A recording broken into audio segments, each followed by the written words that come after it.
Azərbaycan Könüllü Təşkilatları İttifaqının təşkilatçılığı ilə 2 fevral Azərbaycan Gəncləri Gününə həsr olunan 2-ci Könüllü Təşkilatlarının Dayanıqlı İnkişaf Forumu keçirildi. Gənclər Fondunun dəstəyi ilə təşkil olunan tədbirdə 500-ə yaxın könüllü iştirak etdi.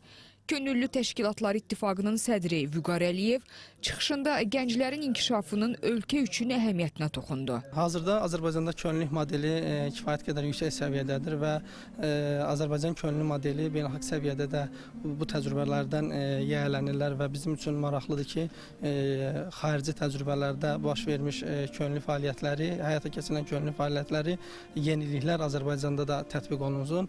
Amma qeyd etmək lazımdır ki, qanunvericiliyi əsasında nizamlanan könüllü fəaliyyəti hal-hazırda Azərbaycan könüllüsü modeli olaraq bir-birində çevrilmişdir. Forumun keçirilməsində əsas məqsəd üzv könüllü təşkilatlarının fəaliyyətinin gücləndirilməsi, dayanıqlı inkişafın təmin edilməsi, könüllü təşkilatlar arasında effektiv əlaqələrin qurulması, təcrübə mübadiləsinin təşviqi və kollektiv layihələri həyata keçirməkdir. Mən Asan Könüllü Təşkilatında hazırda könüllü olaraq fəaliyyət göstərirəm.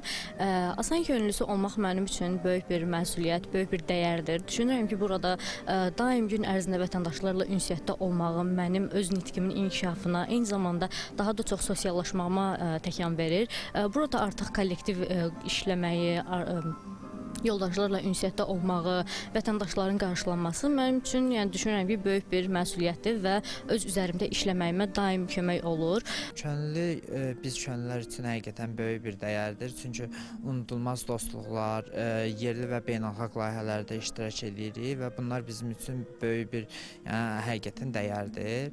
Mən necə deyim, bu layihələrdə iştirak edərəkdən yəni düşünürəm ki, gələcək yəni iş imkanlarında bu mənim üçün böyük bir fürsət olacaqdır.